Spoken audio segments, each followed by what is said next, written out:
This video lecture summarizes key concepts from Laitz, The Complete Musician, Chapter 5.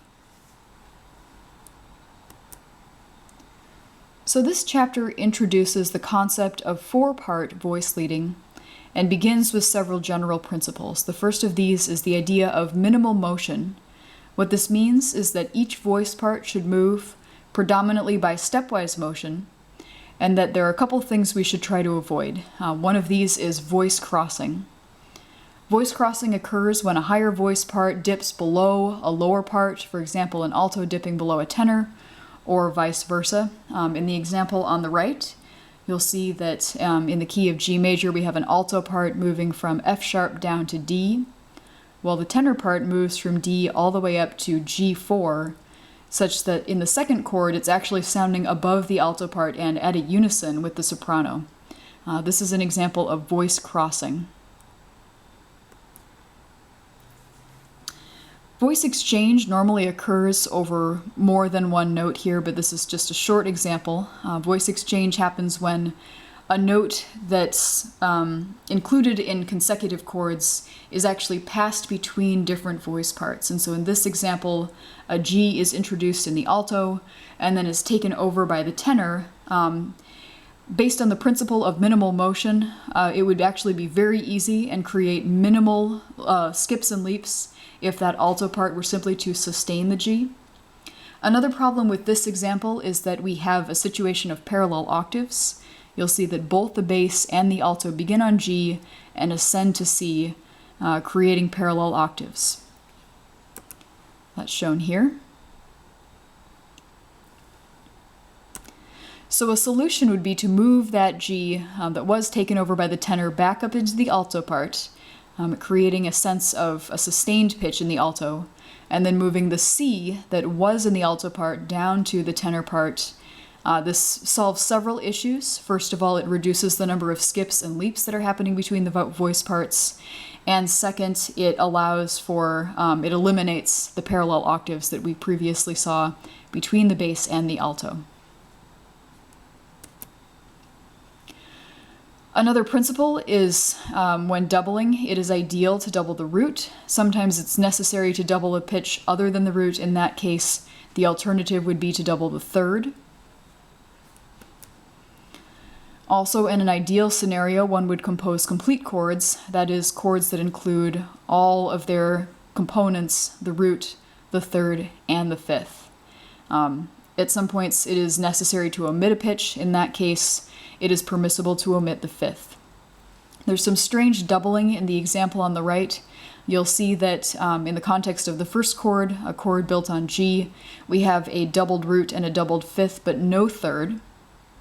In the second chord, we also have a doubled root and, in this case, a doubled third, but no fifth. So ideally, we would have all three components, root, third, and fifth, in both of those chords. Certainly, we would not have a situation with no third, as shown in the first chord. All right, so in this solution, I've actually moved the soprano part up to E. That provides, or that sustains the third in the second chord, and then sustained the tenor part, excuse me, the alto part G's, and then moved the tenor from B up to C, such that now both chords have doubled roots, and then 1/3 and 1/5 each.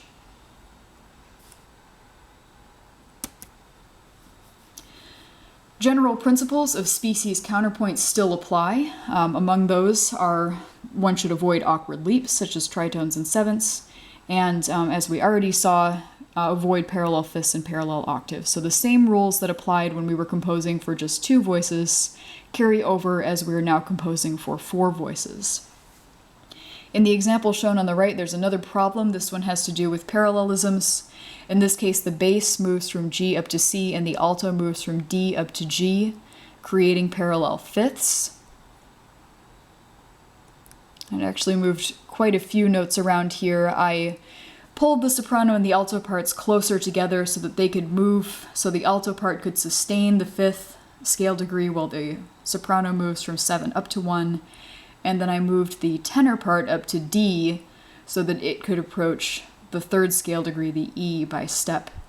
I also moved the bass part. You'll see that was originally down an octave. I moved it up an octave so that the outer voices would be moving in contrary motion, creating more interest. So this is just one solution for this issue. Last but not least, we talked about several different types of cadences. The first was authentic cadences, or cadences with 5-to-1 motion. There's two types of authentic cadences. The first is the perfect authentic cadence. The perfect authentic cadence is fairly narrowly defined. It includes a soprano part or a top voice that moves either from the leading tone 7-to-1 or from 2-to-1, in other words, approaching the tonic by step, and a bass voice moving from 5-to-1. An example is shown on the right. In this case, the bass moves from 5 down to 1, or descending a perfect fifth, and the soprano approaches 1 by step from below. The imperfect authentic cadence is more broadly defined. It's more inclusive. In this case, the soprano does not need to approach 1 by step, nor does it need to resolve on 1. As an alternative, if that does occur in the soprano voice, one may still create an imperfect authentic cadence if the bass is not approached by scale degree 5. So in the example shown on the right, you'll see the bass does move from 5-to-1. It's following a motion that would be applied in a perfect authentic cadence, but the soprano part actually resolves on scale degree 3.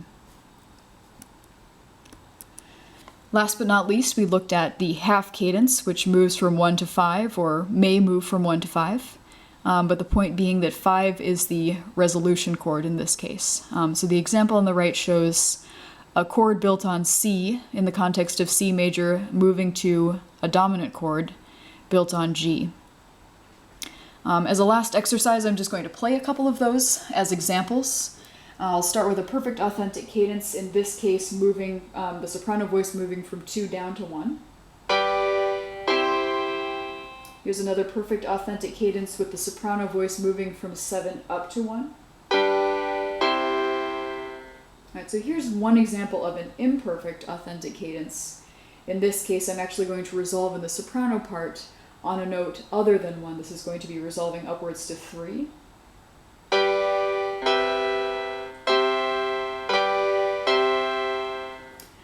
Another alternative would be to move from 2-to-1 or 7-to-1 in the soprano, but to approach the final bass note through a pitch other than 5. This is called a contrapuntal cadence. And for example, I'm going to take a bass progression that moves from 2 down to 1.